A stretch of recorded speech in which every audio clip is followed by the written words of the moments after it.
فاز تموم شد و میریم که ارتباط نول رو انجام بدیم.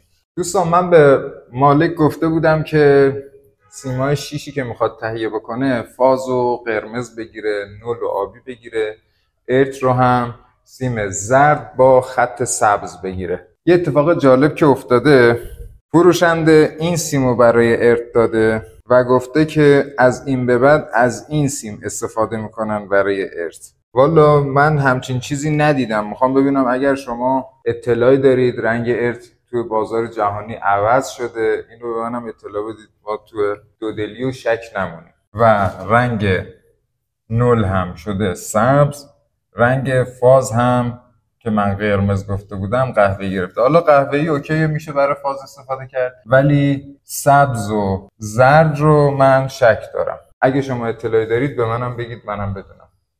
دوستان همینطور که میبینید فاز الان از زیر کلید محافظ جان یا نشی جریان خارج شده اومد بالای فیوزا که الان همه بالای فیوزا هم توسط این شینه برقدار هستن و هر فیوزی که بالا زده بشه پایینش برقدار میشه.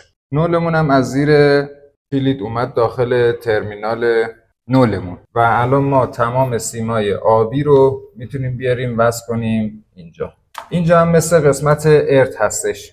دورترین سیم که دورترین لوله که این باشه از این قسمت میاد و به پایین ترین پیچ وصل میشه و نزدیکترین لوله میاد به بالاترین.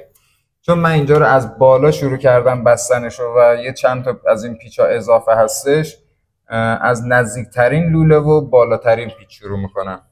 دوستان همینطور که میبینید سیم بندی ما قسمت ارت انجام شده، قسمت نول انجام شده و فاز و نول ورودیمون که اصلی ها باشن و بالای کلید مینیاتوری ها. الان برای ما فقط مونده سیم های فازمون که باید بیان زیر کلیدهای مینیاتوری. بهتره که برای تمیزتر شدن کار سیم ها رو از اینجا جمع کنیم و به شکل یه دسته بیاد بالا تا این قسمت و از این قسمت باز بشن که ترتیب این قسمت زیباتر بشه، تا اینکه بخواد هر کدوم از این رشته ها به صورت مجزا به این شکل بخواد بیاد بالا، این یه مقدار کارمون رو زشت میکنه. پس از پایین ترین قسمت یه دونه بست کمربندی میبندیم و سیم ها تو این قسمت جمع میشن.